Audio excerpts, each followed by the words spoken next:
The morning sun cast long shadows across the Terran Space Academy as students hurried to their classes. Amy Peterson walked quietly among them, her worn boots making soft sounds on the polished floor. She carried her books close to her chest and kept her eyes down. Ow. Nobody paid much attention to her. She was just another third-year cadet trying to make it through the program. Amy pushed open the door to Tactical Analysis classroom and found her usual seat in the back row. The room filled with the chatter of 20-year-old cadets discussing weekend plans and upcoming tests. She pulled out her notebook and waited for class to begin. Commander Jake Morrison entered the room with his usual confident stride. He was a tall man with graying hair and sharp eyes that seemed to see everything. The cadets quickly fell silent and stood at attention. "At ease," Morrison said, setting his datapad on the desk. "Today we're going to study something special. Something that happened 3 years ago in the Outer Rim territories during the war with the Zephyrian Empire." Amy's stomach tightened. She gripped her pen harder and tried to keep her face blank. Morrison touched his datapad and the room's holographic display came to life. The lights dimmed and a three-dimensional image appeared in the center of the room. It showed the black void of space filled with asteroids and debris. In the distance, 3 large alien warships moved in formation. This footage was classified. Until last week, Morrison explained, shows an engagement between Zephyrian forces and what appears to be a single human pilot. Intelligence believes this pilot was working with rebel forces in the sector. Amy's hands began to shake slightly. She put them under her desk where no one could see. The holographic display showed a small ship darting between the asteroids. It was moving fast, almost too fast to follow. The ship was old and battered, clearly not military. It looked like a mining vessel that had been modified for speed. "Watch carefully," Morrison said. "Notice how the pilot uses the asteroid field for cover." The small ship disappeared behind a large rock, then emerged on the other side, just as plasma bolts lit up the space where it had been. The 3 Zephyrian cruisers were firing everything they had, but they kept missing Ryan Brooks. One of the top students in the class raised his hand. "Sir, how is that pilot surviving?" "Those are military-grade plasma cannons." "Good question, Cadet Brooks. Keep watching." The small ship suddenly changed direction, diving toward the largest Zephyrian vessel. Amy watched herself on the display, remembering every second of that terrifying day. She remembered how her hands had been sweating on the controls. She remembered the smell of overheating circuits and the sound of her father's old ship, groaning under the stress. On the display, the small ship fired a single torpedo at close range, then spun away as the Zephyrian cruiser's shields flared and died. The alien ship began to list to one side, clearly damaged. "Possible," whispered Lisa Chong, another cadet. "That's a civilian torpedo. It shouldn't be able to penetrate military shielding." Morrison nodded. The torpedo hit at exactly the right moment, just as the cruiser's shields were cycling to a new frequency. Perfect timing or incredible luck? Amy knew it was neither. She had spent months studying Zephyrian shield patterns, learning their weaknesses from other rebels who had fought and died gathering that information. Every piece of data had cost lives. The footage continued. The small ship was now being chased by the 2 remaining cruisers. It dove into a dense part of the asteroid field where the larger ships couldn't follow. But instead of hiding, the pilot did something unexpected. The small ship used the asteroids themselves as weapons. It fired at the rocks, breaking them into smaller pieces that flew toward the pursuing cruisers like bullets. One of the Zephyrian ships took several hits and had to back away with hull damage. "This is where it gets interesting," Morrison said. "Watch what happens next." The final Zephyrian cruiser had given up chasing the small ship through the asteroids. Instead, it positioned itself at the edge of the field and began systematically destroying the rocks with its main guns. Trying to flesh out the hidden pilot, Amy remembered that moment clearly. She had been trapped, running low on fuel, with her engine overheating. The Zephyrian captain was smart and patient. He was going to destroy every hiding place until she had nowhere left to go. But then the small ship appeared from an unexpected direction, coming up from below the cruiser's firing arc. It had somehow moved through the asteroid field without being detected. How did the pilot get there? Asked Kevin Taylor, looking confused. The sensors should have tracked any movement. Amy had turned off everything except life support and used the asteroid's own gravity to drift silently through the field. It was a trick her father had taught her during their mining days. Asteroids were never perfectly still in space. If you knew how to read the gravitational currents, you could move without using engines. The small ship fired its last torpedo at point-blank range. The Zephyrian cruiser's shields were down, focused on the wrong direction. The torpedo punched through the hull and the alien ship exploded in a brilliant flash of light. The cadets sat in stunned silence as the footage ended. The small ship disappeared into the asteroid field and was never seen again. Morrison turned the lights back on and faced his students. Ladies and gentlemen, you have just witnessed what our tactical computers call impossible. A single civilian pilot in an outdated mining ship defeated 3 Zephyrian cruisers. No military academy in known space teaches maneuvers like these. Derek Martinez, who always thought he knew everything about space combat, shook his head. This has to be fake. No human pilot could survive that engagement. The GI forces alone should have killed him. The footage has been verified by 3 separate intelligence agencies, Morrison replied. It's real. The question is how. Amy bit her lip to keep from speaking. She remembered every crushing moment of those impossible turns. Every time the inertial dampeners had failed and she had nearly blacked out. She remembered throwing up in her helmet and having to clear her visor by hand because the ship's systems were too damaged to help. Nicole Foster raised her hand. Maybe the pilot had military training? Someone who went AWOL and joined the rebels? Possibly, Morrison said. But our records show no missing pilots with this level of skill. Whoever did this learned to fly somewhere else, Amy had learned. To fly following her father through asteroid fields, dodging mining equipment and natural hazards. She had learned combat tactics by running supplies to rebel colonies, always one step ahead of Zephyrian patrols. Every trick she knew had been earned through terror and desperation. Morrison walked to the front of his desk and leaned against it. Here's your assignment. I want you to study this footage. Analyze every move, every decision. If any of you can, explain how this pilot survived. You'll earn extra credits toward your tactical warfare certification. The class began to buzz with excitement. Extra credits were valuable, and this looked like an interesting puzzle to solve. Form study groups. Morrison continued. Work together. Use the simulation labs to test your theories. I want a full report in 2 weeks. As the cadets filed out of the classroom, chattering about the mysterious pilot, Amy remained in her seat. She stared at the now empty holographic display, remembering the faces of the colonists she had been trying to save that day. Men, women, and children who were counting on her to get medical supplies through the Zephyrian blockade. She had succeeded that day, barely. And now her desperate fight for survival was being studied like an academic exercise by students who had never seen real combat. Amy gathered her books and stood up slowly. She had to be careful. If anyone discovered the truth about who she really was, her new life at the academy would be over. She had worked too hard to build this identity, to escape her past and start fresh. But as she walked toward the door, she heard Derek Martinez telling his friends that the pilot was probably just lucky, that anyone could have done the same thing. With the right equipment, Amy paused at the doorway. She wanted to turn around and tell him exactly how wrong he was. She wanted to explain that luck had nothing to do with it, that every move in that footage represented hours of practice and years of experience fighting for survival. Instead, she walked out into the hallway and headed toward her next class, carrying her secret like a weight in her chest. 3 days had passed since Commander Morrison showed the combat footage to the class. Amy tried to focus on her regular studies, but everywhere she went, she heard cadets talking about the mysterious pilot. In the dining hall, groups huddled around tablets, replaying the battle frame by frame. In the library, students checked out books about asteroid navigation and Zephyrian shield technology. Amy sat alone at her usual table in the corner of the dining hall, picking at her lunch. She could hear Ryan Brooks at the next table explaining his theory to anyone who would listen.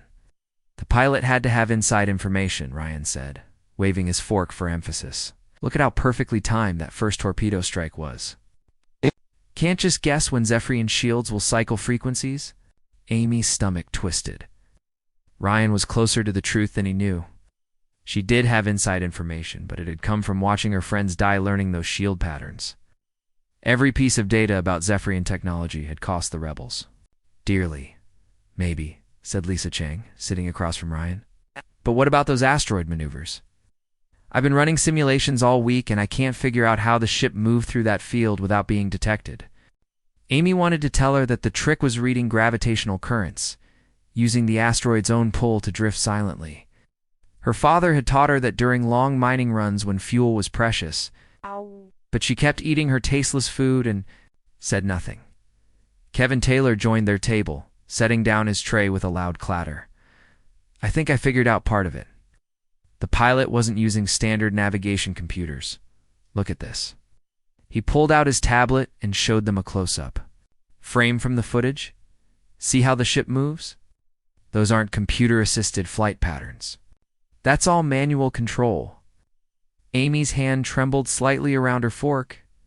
Kevin was right. Her navigation computer had been damaged in the first exchange of fire. She had flown the entire battle by feel, relying on instincts learned from years of dodging patrol ships and navigating dangerous asteroid fields. Manual control in combat? Lisa shook her head. That's suicide. The human brain can't process information fast enough to survive military-grade weapons fire. Unless you're not thinking like a military pilot, Kevin said. What if this person learned to fly somewhere else? Out. Mining operations, maybe? Or cargo hauling? Amy forced herself to take another bite of food. Kevin was getting dangerously close to the truth. She needed to change the subject somehow. She couldn't think of anything to say that wouldn't draw attention to herself. The conversation was interrupted when Derek Martinez walked over to their table. He had that smug expression he always wore when he thought he was smarter than everyone else. You're all overthinking this, Derek announced, not bothering to ask if he could sit down. The pilot got lucky, plain and simple. Desperate people do crazy things, and sometimes it works out. Ryan frowned. 3 cruisers, Derek. This wasn't just luck. Sure it was. Look at the facts. Some rebel courier gets cornered by a patrol and panics. Starts flying around like a maniac, firing at random. The Zephyrians probably weren't expecting anyone to be that reckless, so they got caught off guard. Amy's appetite disappeared completely. She put down her fork and stared at Derek. He was talking about the worst day of her life like it was a game. He had no idea what it felt like to be trapped and desperate, knowing that failure meant death for hundreds of innocent people. Reckless flying doesn't explain the shield timing, Lisa pointed out. That torpedo hit at exactly the right moment. Derek shrugged. Random chance. Fire enough shots, and eventually one will connect at the right time. The pilot probably didn't even know what they were doing. Amy's hands clenched into fists under the table. She remembered every second of calculating that shield cycle, waiting for the perfect moment to fire.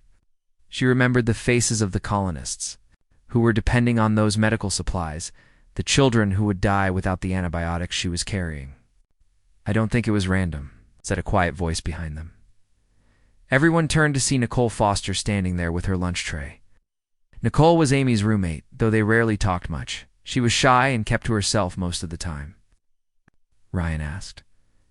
Nicole sat down next to Amy, glancing at her briefly before looking at the others. I've been studying the footage too. The pilot's movements aren't random at all. Everything has a purpose. It's every turn, every acceleration, every moment. Of hiding, it's like watching someone who knows exactly what they're doing. Derek rolled his eyes. You're seeing patterns that aren't there, Nicole. Humans are good at that. We find meaning in random events. Maybe, Nicole said softly. But I don't think this pilot was just some amateur who got lucky. Amy felt a flush of gratitude toward her quiet roommate. At least someone understood that the battle hadn't been random chaos. The conversation continued for a few more minutes before the group broke up to head to afternoon classes. Amy lingered at the table, pretending to finish her lunch while really just trying to calm down. Derek's dismissive words had shaken her more than she wanted to admit. "Amy." Nicole's voice was soft. "Are you okay? You look upset." Amy looked up, startled. She hadn't realized Nicole was still there. "I'm fine. Just thinking about the assignment." Nicole studied her face for a moment. "You know, you have some interesting ideas about asteroid navigation. In our stellar cartography class last month, you knew things about gravitational fields that weren't in any of our textbooks." Amy's heart began to race. "I did some extra reading. And in combat theory, you always seem to know what the enemy will do next, like you've seen these situations before." Amy stood up quickly, gathering her things. "I should get to class." "Amy, wait." Nicole reached out and touched her arm gently. "I'm not trying to interrogate you. I'm just saying that if anyone could figure out how that pilot survived, it would be you." Amy stared at her roommate, wondering how much Nicole had guessed. "What makes you say that?" "You have nightmares," Nicole said quietly. "You talk in your sleep sometimes. You mention names I don't recognize, and places that aren't in any academy database, and sometimes you wake up crying." Amy felt the blood drain from her face. She had thought her secret was safe, but Nicole had been watching and listening all along. "I don't know what happened to you before you came here," Nicole continued, "but I know it wasn't easy. I know you're stronger than you let people see." Amy wanted to deny everything, to make up some story about bad dreams or stress from studying, but looking at Nicole's kind, understanding eyes, she found she couldn't lie. "Please don't tell anyone," Amy whispered. Nicole squeezed her arm gently. "I won't. But if you ever want to talk about it, I'm here." Amy nodded, not trusting herself. To speak, she hurried away before Nicole could ask any more questions. That evening, Amy sat at her desk trying to work on assignments, but she couldn't concentrate. Every few minutes, she glanced over at Nicole, who was quietly reading on her bed. Her roommate hadn't said anything more about their conversation, but Amy could feel the weight of her suspicious glances. Around midnight, Amy gave up trying to study and went to bed. But sleep wouldn't come. She lay in the dark, listening to Nicole's steady breathing and worried about what would happen if her secret came out. She had worked so hard to create this new identity. Amy Peterson was just another cadet from a small colony world. Nothing special about her background. But her real name was Amy Hendricks, daughter of an executed rebel leader, former courier for the resistance movement. If the Academy discovered who she really was, they would kick her out immediately. Worse, they might charge her with crimes related to her rebel activities. Amy rolled over and stared at the wall. Through the thin partition, she could hear other cadets talking quietly.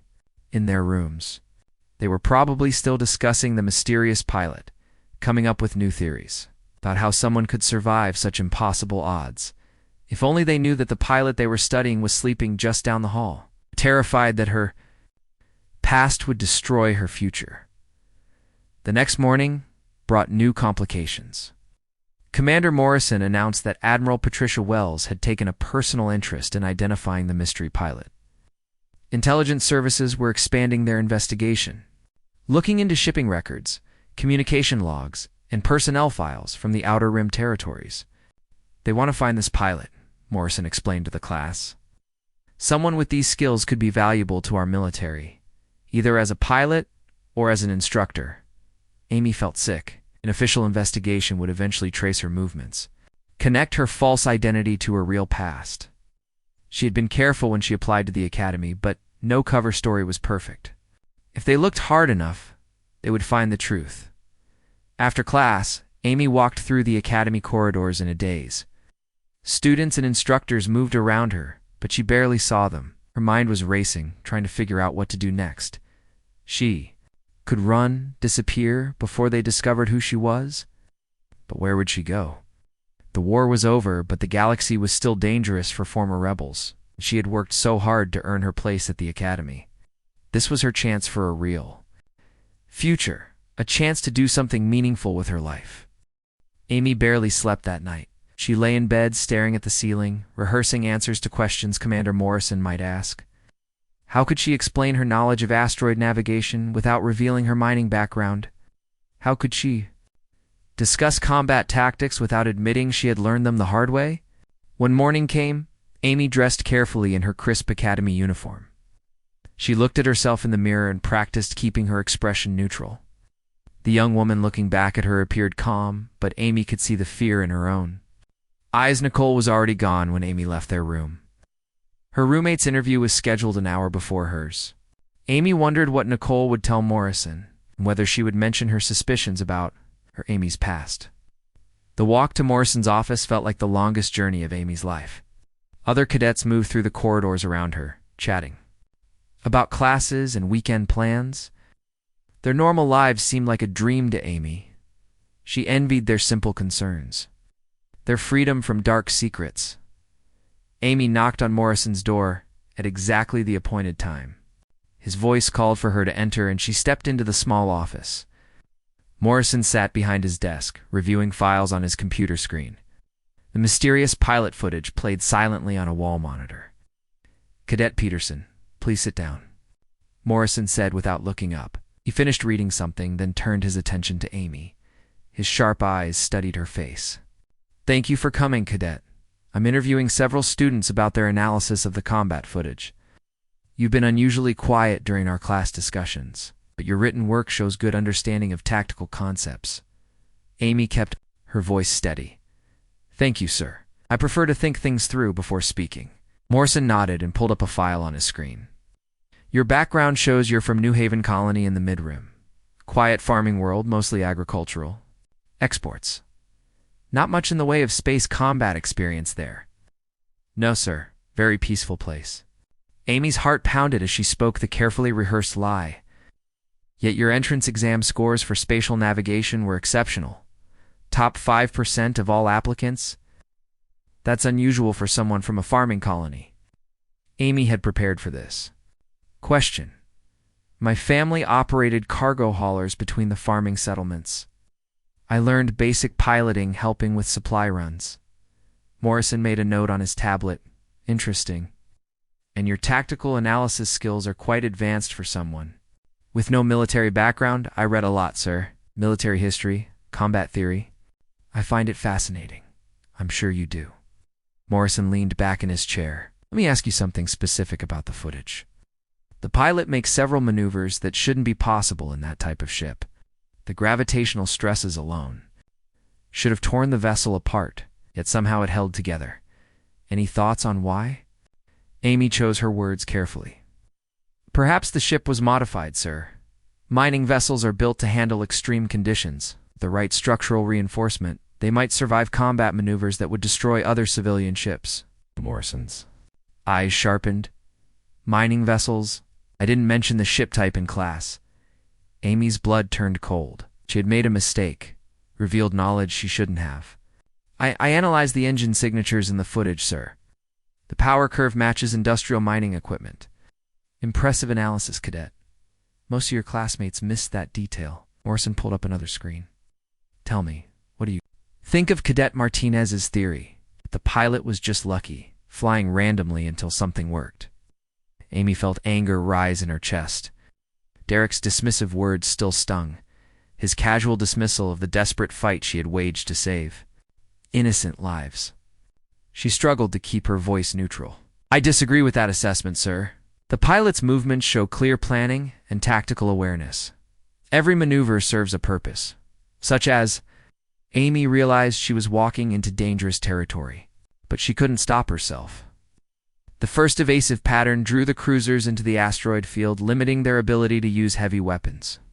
The torpedo strike came at the exact moment when the target's shields were most vulnerable. The debris field tactics used the environment as a weapon when conventional firepower wasn't enough. Morrison leaned forward, his attention fully focused on Amy now. "You seem to have studied this footage very carefully." "Yes, sir." "It's a remarkable example of tactical innovation under extreme pressure." "Indeed it is." Morrison paused, watching Amy's face. "Cadet Peterson, I've been analyzing this footage for weeks, and I've consulted with some of our best tactical instructors. Your analysis just now was more insightful than most of theirs." "That's quite impressive for a farming colony girl who learned to fly hauling cargo between settlements." Amy felt sweat beading on her forehead. "I've always been interested in space combat, sir. Interested enough to know the exact timing sequence for Zephyrian shield frequency cycling." The question hit Amy like a physical blow. She had revealed too much shown knowledge that no academy cadet should possess. Her carefully constructed identity was crumbling around her. Morrison stood up and walked around his desk. He stopped in front of Amy, looking down at her with those sharp, penetrating eyes. "Cadet Peterson, I'm going to ask you a direct question, and I want a direct answer. Have you ever flown in combat before coming to this academy?" Amy stared up at him, her mind racing. She could lie again, try to maintain her cover story, but Morrison clearly suspected something, and more lies would only make things worse. The investigation would continue, and eventually they would discover the truth anyway. She thought about her father, about the colonists who had died in the war, about the children she had risked everything to save. They deserved better than to have their sacrifice dismissed as random luck by people like Derek Martinez. Amy stood up slowly, her legs shaking. "Yes, sir, I have flown in combat." Morrison's expression didn't change, but she saw something flicker in his eyes. "I see. When did this combat experience occur?" "During the war with the Zephyrian Empire, sir. In the Outer Rim territories." "Part of rebel operations?" Amy lifted her chin, finding strength she didn't know she still had. "Yes, sir. I flew supply runs for civilian colonies under siege." Morrison returned to his desk and sat down. He touched his computer screen. The combat footage froze on an image of the small ship diving toward the first Zephyrian cruiser, Cadet. "Peterson, I want you to look at this footage and tell me exactly what you see." Amy looked at the screen, seeing herself as she had been 3 years ago. Desperate, terrified, but determined to complete her mission no matter what the cost. "I see a pilot who knew they were probably going to die," Amy said quietly. "Someone who was scared but couldn't give up because too many people were counting on them?" Morrison nodded slowly. "What else?" Amy's voice grew stronger.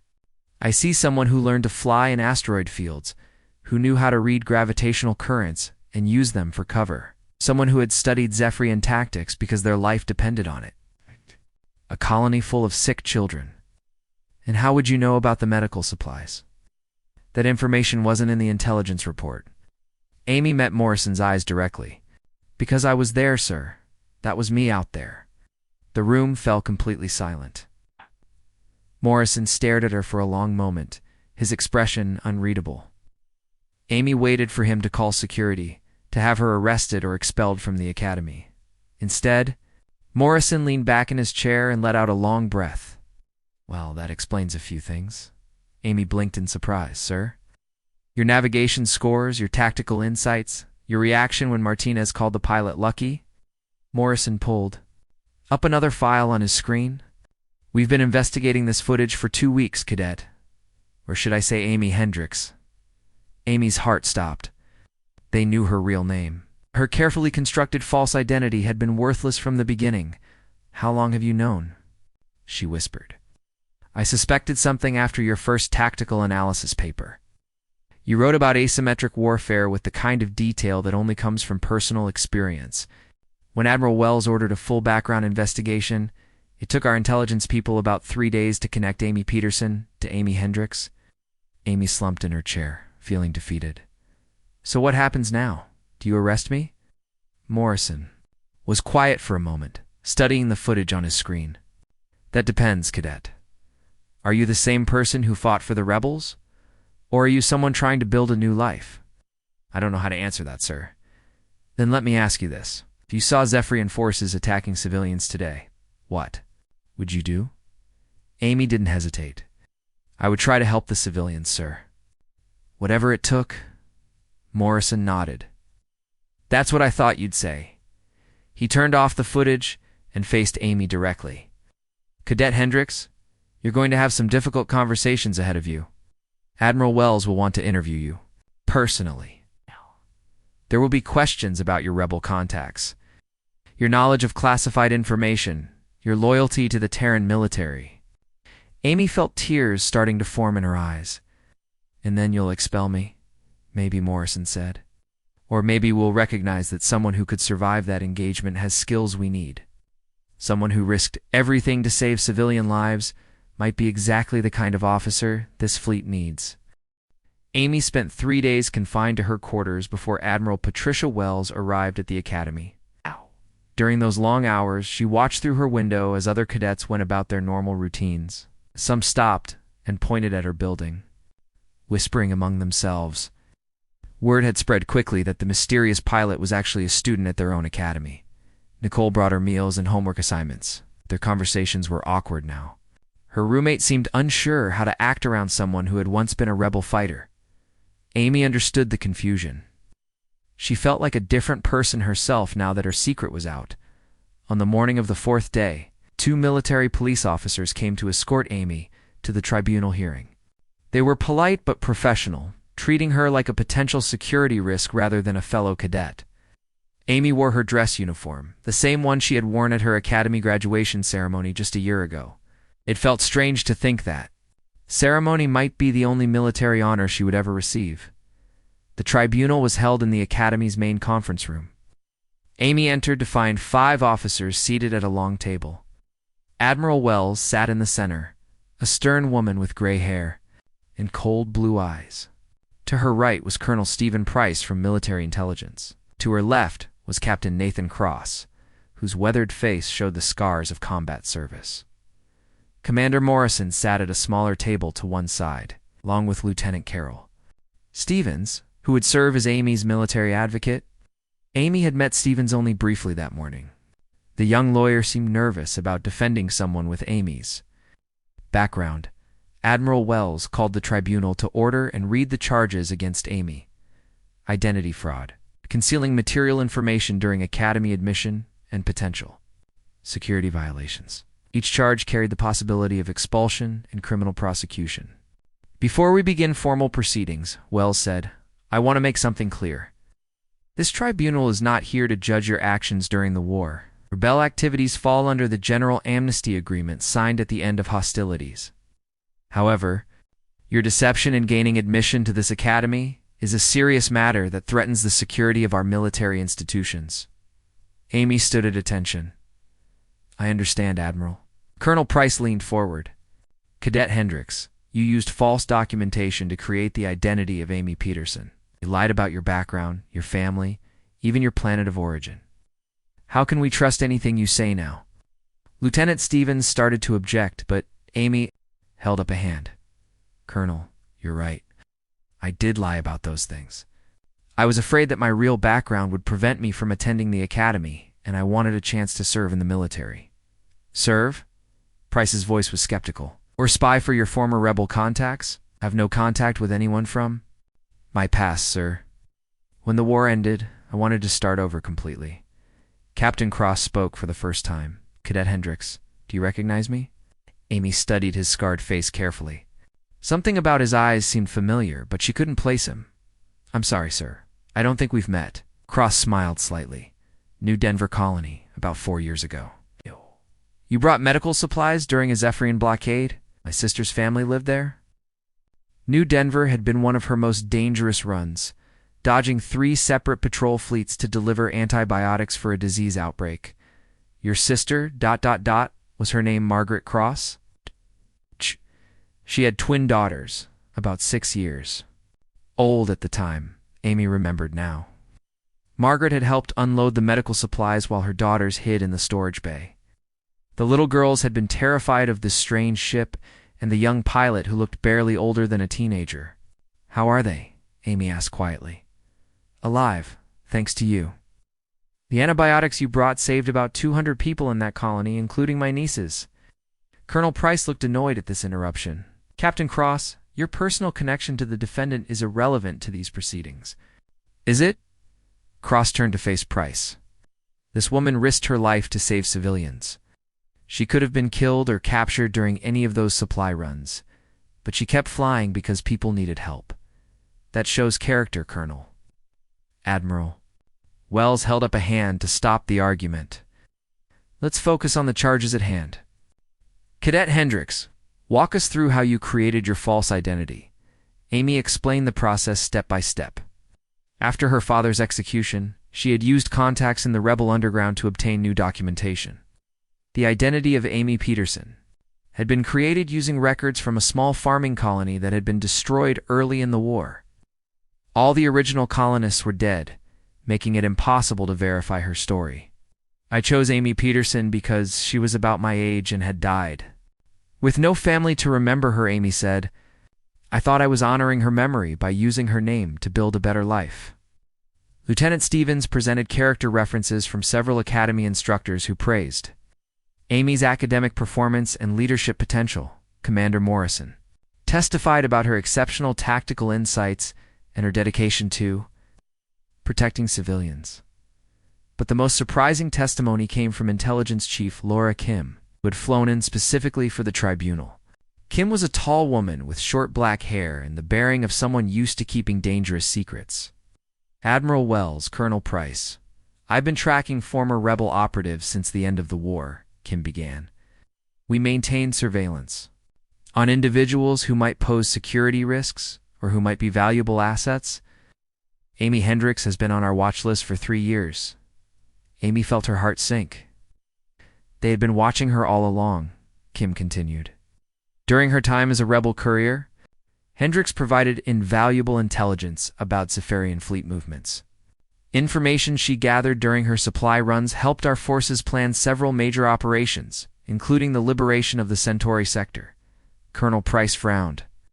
Are you saying she was working for us during the war? Not directly, but her intelligence reports were passed along through rebel channels and reached our analysts. Some of the tactical advantages we gained in the final year of the war came from observations made by courier pilots like Hendricks. Amy stared at Kim in shock. She had never known that her routine reports about enemy positions and patrol patterns had reached Terran military intelligence. Kim pulled out a datapad. I have here a list of 23 separate occasions where information provided by Amy Hendricks directly contributed to successful military operations. Her courage and observational skills saved thousands of military and civilian lives. The room fell silent as the tribunal members absorbed this information. Amy couldn't believe what she was hearing. She had thought she was just a small part of a rebel network. But apparently her contributions had been much more significant than she realized. Admiral studied the documents Kim had provided. This changes the nature of these proceedings considerably. If Cadet Hendricks was effectively an intelligence asset during the war, her background check should have been handled differently. Colonel Price wasn't ready to give up. Admiral, regardless of her wartime contributions, she still committed fraud in gaining admission to the academy. We cannot overlook that violation. Commander Morrison stood up. Admiral, if I may. I've been teaching tactical analysis for 15 years, and I've never had a student with Amy's instinctive understanding of combat situations. Her experience, even gained in irregular circumstances, makes her valuable to our training programs. Captain Cross nodded in agreement. The kind of combat skills demonstrated in that footage cannot be taught in a classroom. They come from real experience under extreme pressure. We should be finding ways to utilize that knowledge, not punishing her for having it. Admiral Wells called for a recess while the tribunal deliberated. Amy was escorted to a small waiting room where Lieutenant Stevens tried to reassure her about their chances. The testimony from Kim and Cross was very helpful, Stevens said. But Colonel Price still has influence with the Admiral. This could go either way. Amy sat quietly, thinking about everything that had been revealed during the hearing. She had spent 3 years believing she was running from her past, but it turned out her past had been following her all along. The intelligence services had known who she was from the beginning. When the tribunal reconvened an hour later, Admiral Wells looked tired but determined. After careful consideration of all testimony and evidence, this tribunal has reached a decision. Amy stood at attention, preparing for the worst. Cadet Amy Hendricks, you were found guilty of providing false information during your academy application process. However, given the extenuating circumstances of your wartime service and the value of your contributions to Terran military operations, this tribunal recommends clemency. Amy's knees nearly buckled with relief. Wells continued. Remain at the academy, but your status will be changed to reflect your true identity and background. You will undergo additional psychological evaluation and security screening. Furthermore, you will be assigned to work with our Advanced Tactical Training Division to help develop new combat doctrines based on your unconventional combat experience. Colonel. Price looked unhappy with the decision, but he didn't object. Cadet Hendricks, Wells said. 6 months had passed since Amy's tribunal, and the academy felt like a completely different place. She walked through the corridors with her head held high, no longer afraid of being recognized or discovered. Her name played on her uniform now, Rita Hendricks instead of a Peterson. And everyone knew exactly who she was. The morning sun streamed through the windows of training room 7 as Amy prepared for her advanced tactical instruction class.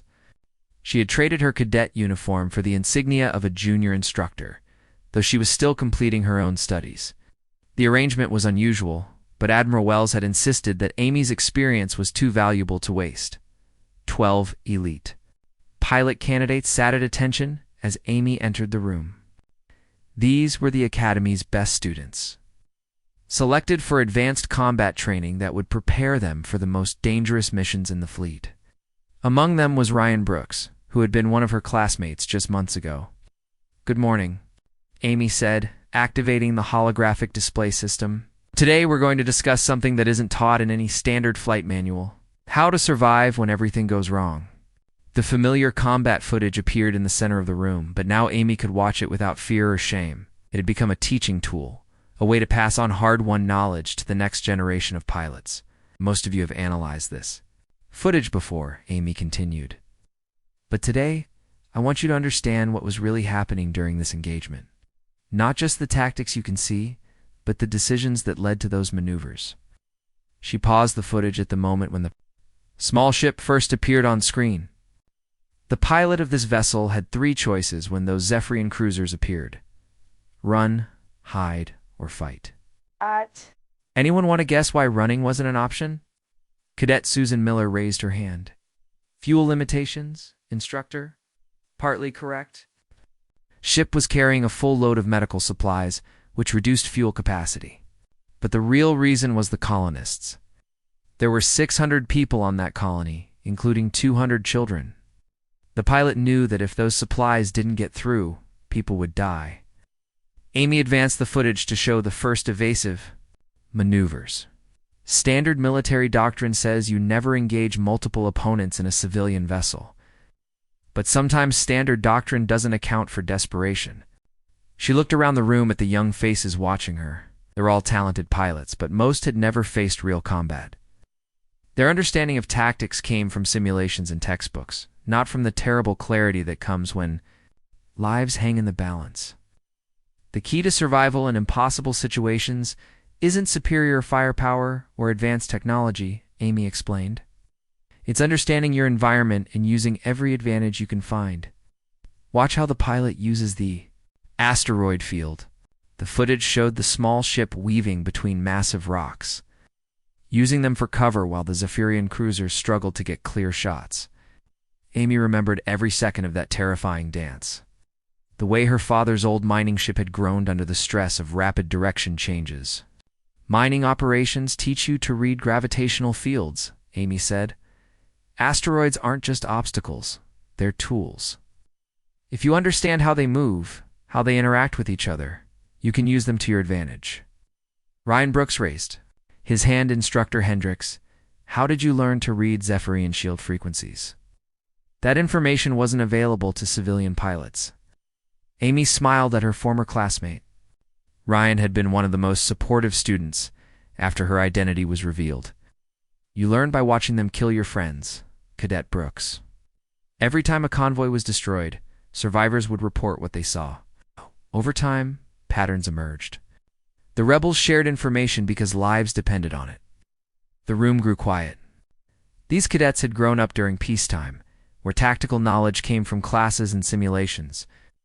The idea of learning combat techniques by watching friends die was foreign to them.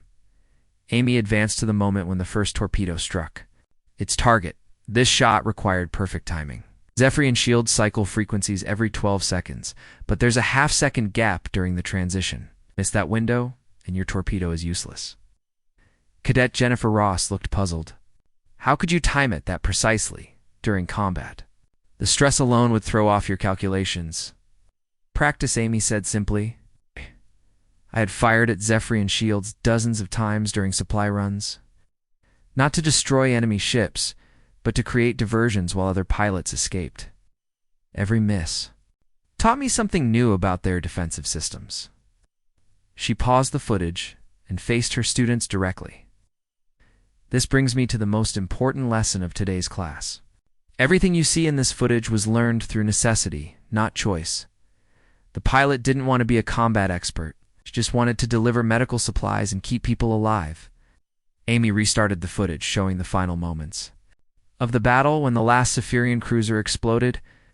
The techniques demonstrated here have been incorporated into our standard training curriculum.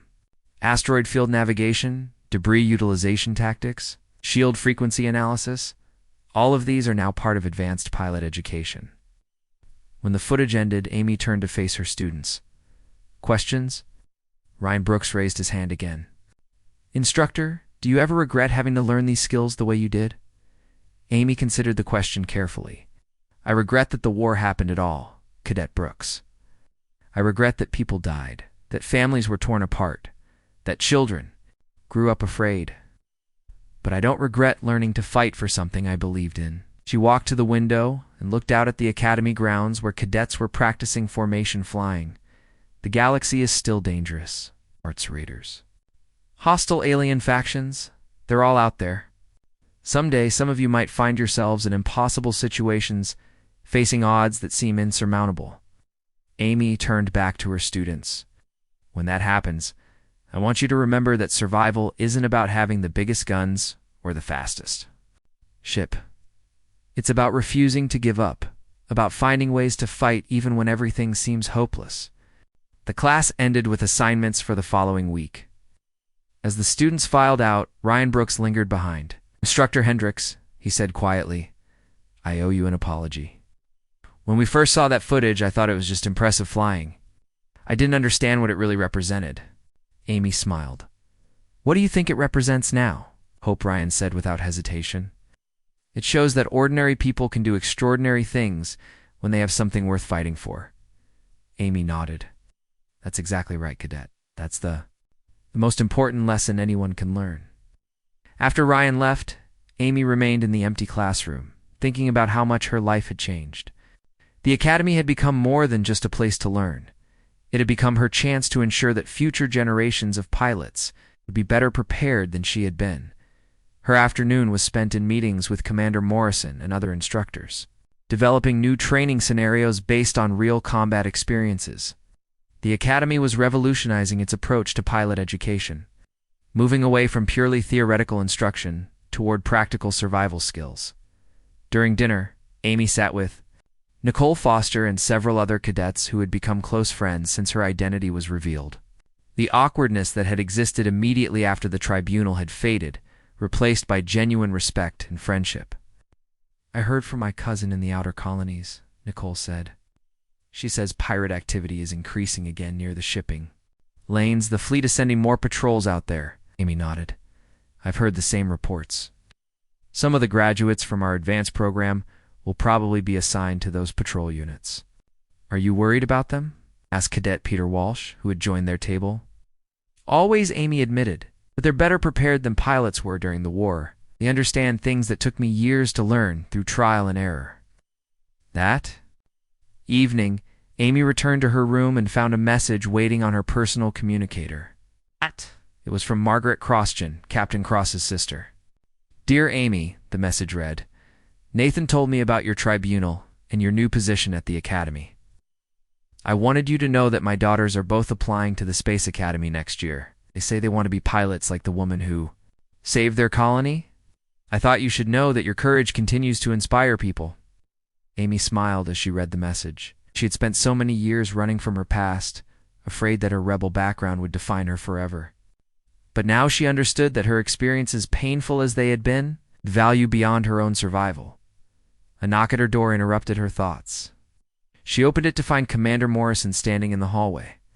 Amy, I wanted to let you Know that Admiral Wells approved your recommendation for the new survival training program. Starting next semester, all pilot candidates will be required to complete the course you designed. Amy felt a surge of pride. The program combined asteroid, navigation, emergency repair techniques, and tactical decision-making under extreme stress. It was everything she wished she had known before her first combat mission. Thank you, Commander. I think it will make a real difference. Morrison smiled. I know it will.